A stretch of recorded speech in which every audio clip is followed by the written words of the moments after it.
আমার প্রিয় বন্ধুরা, আজ আমরা পরম পুরুষ শ্রীরামকৃষ্ণের মুখনিসৃত অমৃত বাণী ও কথা পাঠ করব। যদি আপনাদের ভালো লাগে তবে একটা লাইক, কমেন্ট ও সাবস্ক্রাইব করে পাশে থাকবেন। শ্রীরামকৃষ্ণ গাড়ি করিয়া দক্ষিণেশ্বর কালীবাড়ি হইতে বাহির হইয়া কলিকাতা অভিমুখে আসিতেছেন, সঙ্গে রামলাল ও দু একটি ভক্ত। ফটক হইতে বাহির হইয়া দেখিলেন চারটি ফজলি আম হাতে করিয়ে মণি পদব্রজে আসিতেছেন। মণিকে দেখিয়া গাড়ি থামাইতে বলিলেন। মণি গাড়ির উপর মাথা রাখিয়া প্রণাম করিলেন। শনিবার 21শে জুলাই 1883 খ্রিস্টাব্দ, 6ই শ্রাবণ, আষাঢ় কৃষ্ণা প্রতিপদ, বেলা 4টে। ঠাকুর অধরের বাড়ি যাইবেন, তারপর শ্রীযুক্ত যদু মল্লিকের বাটি, সর্বশেষে খেলাত ঘোষের বাটিও যাইবেন। ঠাকুর মণিকে বললেন, তুমিও এসো না, আমরা অধরের বাড়ি যাচ্ছি। মণি বললেন, যে আজ্ঞে বলিয়া গাড়িতে উঠিলেন। মণি ইংরাজি পড়িয়াছিলেন, তাই সংস্কার মানিতেন না, কিন্তু কয়েকদিন হইল ঠাকুরের নিকটে স্বীকার করিয়া গিয়াছিলেন যে অধরের সংস্কার ছিল, তাই তিনি অত ঠাকুরকে ভক্তি করেন। বাটিতে ফিরিয়া গিয়া ভাবিয়া দেখিলেন যে সংস্কার সম্বন্ধে এখনও তাহার পূর্ণ বিশ্বাস হয় নাই, তাই ওই কথা বলিবার জন্যে আজ ঠাকুরকে দর্শন করিতে আসিয়াছেন। ঠাকুর কথা কহিতেছে। ঠাকুর বলছেন, আচ্ছা, অধরকে তোমার কিরূপ মনে হয়? মণি তখন বললেন, আগে তার খুব অনুরাগ। ঠাকুর তখন বললেন, অধরও তোমার খুব সুখ্যাতি করে। তখন মণি কিছুক্ষণ চুপ করিয়া আছেন, এইবার পূর্বজন্মের সংস্কারের কথা উত্থাপন করিতেছেন। মণি তখন বলছেন, আমার পূর্বজন্ম ও সংস্কার এসব তাতে তেমন কোনো বিশ্বাস নাই, এতে কি আমার ভক্তির কিছু হানি হবে? ঠাকুর তখন বললেন, তার সৃষ্টিতে সবই হতে পারে, এই বিশ্বাস থাকলেই হলো।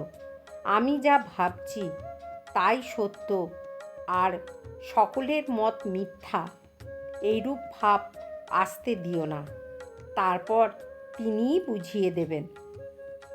তার কাণ্ড মানুষে কি বুঝবে?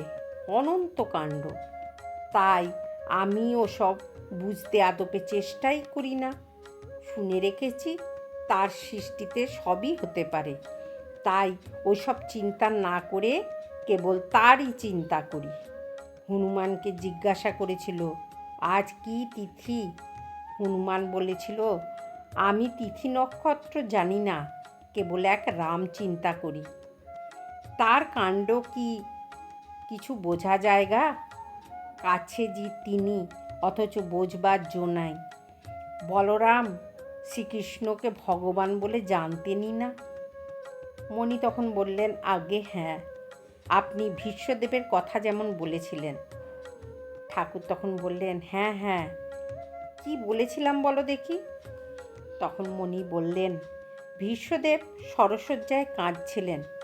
পাণ্ডবেরা শ্রীকৃষ্ণকে বললেন, ভাই, এ কি আশ্চর্য! পিতামহ এত জ্ঞানী, অথচ মৃত্যু ভেবে কাঁদছেন। শ্রীকৃষ্ণ বললেন, ওকে জিজ্ঞাসা করো না কেন কাঁদছেন। ভীষ্মদেব বললেন, এই ভেবে কাঁদছি যে ভগবানের কার্য কিছুই বুঝতে পারলাম না। হে কৃষ্ণ, তুমি এই পাণ্ডবদের সঙ্গে সঙ্গে ফিরছ, পদে পদে রক্ষা করছো, তবু এদের বিপদের শেষ নাই। ঠাকুর তখন বললেন, তার মায়াতেই সব ঢেকে রেখেছেন, কিচ্ছু জানতে দেন না। কামিনী কাঞ্চনের মায়া, এই মায়াকে সরিয়ে যে তাকে দর্শন করে সেই তাকে দেখতে পায়। একজনকে বোঝাতে বোঝাতে ঈশ্বরের একটা আশ্চর্য ব্যাপার দেখালেন। হঠাৎ সামনে দেখলাম দেশের একটা কামারপুকুরের দেশের মানে অর্থাৎ কামারপুকুরের একটি পুকুর, আর একজন লোক পানা সরিয়ে যেন জল পান করলে, জলটা স্ফটিকের মতো। দেখালে যে সেই সচ্চিদানন্দই মায়ারূপ পানাতে ঢাকা, যে সরিয়ে জল খায় সেই পায়। শোনো, তোমায় অতি গুচ্ছ কথা বলছি। ঝাউতলার দিকে বাহ্যে করতে করতে দেখলাম চোরকুটুরির দরজার মতো একটা সামনে। কুটিরির ভেতরে কি আছে দেখতে পাচ্ছি না। আমি নরুন দিয়ে ছেঁদা করতে লাগলাম, কিন্তু পারলুম না। ছেঁদা করি, কিন্তু আবার পুড়ে আসে। তারপর একবার এতখানি ছেঁদা হলো। ঠাকুর শ্রীরামকৃষ্ণ এই কথা বলিয়া চুপ করিয়া রহিলেন। এইবার আবার কথা কহিতেছেন। এসব বড় উঁচু কথা। ওই দেখো, আমার মুখ কে যেন চেপে চেপে ধরছে। জনিতে বার সচক্ষে দেখলাম। কুকুর কুকুরির মৈথুনের সময়ে দেখেছিলাম তার চৈতন্যে জগৎ চৈতন্য। একবার দেখি ছোট ছোট মাছের ভেতরেও সেই চৈতন্য কিলবিল করছে। গাড়ি শোভাবাজারের চৌমাথার দরমাহাটার নিকট উপস্থিত হইল। ঠাকুর আবার বলিতেছেন, একবার দেখি বর্ষায় যেরূপ পৃথিবী জ্বরে থাকে, সেই রূপ এই চৈতন্যতে জগৎ জ্বরে রয়েছে। কিন্তু এত তো দেখা হচ্ছে, আমার কিন্তু অভিমান হয় না। মণি তখন বললেন, আপনার আবার অভিমান? ঠাকুর তখন বললেন, মাইরি বলছি, আমার যদি একটুও অভিমান হয়। মণি তখন বললেন, গ্রিস দেশে একটা লোক ছিলেন, তার নাম সক্রেটিস। দৈববাণী হয়েছিল যে সকল লোকের মধ্যে তিনিই জ্ঞানী। সে ব্যক্তি অবাক হয়ে গেল। তখন নির্জনে অনেকক্ষণ চিন্তা করে বুঝতে পারলে।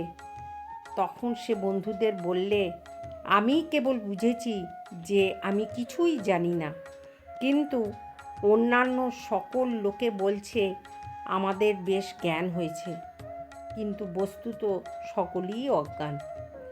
ঠাকুর তখন বললেন, আমি একবার ভাবি যে আমি কি জানি যে এত লোকে আসে। বৈষ্ণবচরণ খুব পণ্ডিত ছিল। সে বলতো, তুমি যেসব কথা বলো সব শাস্ত্রে পাওয়া যায়, তবে তোমার কাছে কেন আসি জানো? তোমার মুখে সেই কথাগুলো শুনতে। মণি তখন বললেন, সব কথা শাস্ত্রের সঙ্গে মেলে। নবদ্বীপ গোস্বামীও সেদিন পেনিটিতে সেই কথাই বলেছিলেন। আপনি বললেন যে গীতা গীতা বলতে বলতে ত্যাগী ত্যাগী হয়ে যায়। বস্তুত তাগই হয়, কিন্তু নবদ্বীপ গোস্বামী বললেন, তাগী মানেও যা, ত্যাগী মানেও তা। ত্বক ধাতু একটা আছে, তাই থেকে তাগী হয়। ঠাকুর তখন বললেন, আমার সঙ্গে কি কারুর মেলে?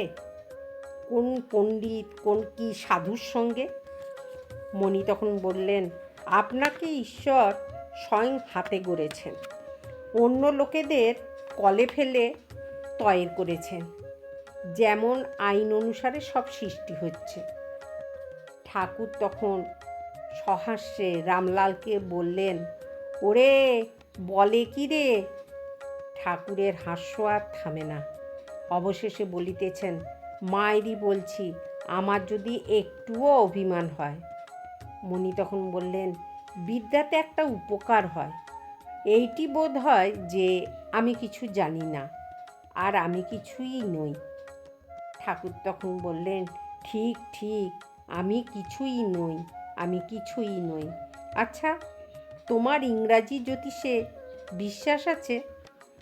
মণি তখন বললেন, ওদের নিয়ম অনুসারে নতুন আবিষ্কার হতে পারে। ইউরেনাস গ্রহের এলোমেলো চলন দেখে দূরবীন দিয়ে সন্ধান করে দেখলে যে নতুন একটি গ্রহ নেপচুন জ্বলজ্বল করছে। আবার গ্রহণ গণনা হতে পারে। ঠাকুর তখন বললেন, তা হয় বটে। গাড়ি চলিতেছে, প্রায় অধরের বাড়ির নিকট আসিল। ঠাকুর মণিকে বলছেন, সত্যেতে থাকবে, তাহলেই ঈশ্বর লাভ হবে। মণি তখন বললেন, আর একটা কথা আপনি নবদ্বীপ গোস্বামীকে বলেছিলেন, হে ঈশ্বর, আমি তোমায় চাই, দেখো যেন তোমার ভুবনমোহিনী মায়ায় ঐশ্বর্যে মুগ্ধ করো না, আমি তোমায় চাই। ঠাকুর তখন বললেন, হ্যাঁ, ওইটি আন্তরিক বলতে হবে। ঠাকুর শ্রীরামকৃষ্ণ অধরের বাড়ি আসিয়াছেন। রামলাল মাস্টার, অধর আর অন্য অন্য ভক্ত তাহার কাছে অধরের বৈঠকখানায় বসিয়া আছেন। পাড়ার 2-4টি লোক ঠাকুরকে দেখিতে আসিয়াছেন। রাখালের পিতা কলকাতায় আছে, রাখাল সেইখানেই আছে।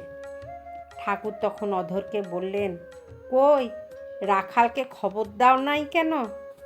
অধর, আগে হ্যাঁ, তাকে খবর দিয়েছি। রাখালের জন্যে ঠাকুরের ব্যস্ত দেখিয়া অধর দ্বিরুক্তি না করিয়া রাখালকে আনিতে একটি লোক সঙ্গে নিজের গাড়ি পাঠাইয়া দিলেন। অধর ঠাকুরের কাছে বসিলেন। আজ ঠাকুরকে দর্শনের জন্যে অধর ব্যাকুল হইয়াছিলেন। ঠাকুরের এখানে আসিবার কথা পূর্বে কিছু ঠিক ছিল না, ঈশ্বরের ইচ্ছায় তিনি আসিয়া পড়িয়াছেন। অধর বলছেন, আপনি অনেক দিন আসেন নাই, আমি আজ ডেকেছিলাম, এমনকি চোখ দিয়ে জলও পড়েছিল। এই শুনে ঠাকুর বললেন, বলো কি গো? সন্ধ্যা হইয়াছে, বৈঠকখানায় আলো জ্বালা হইল।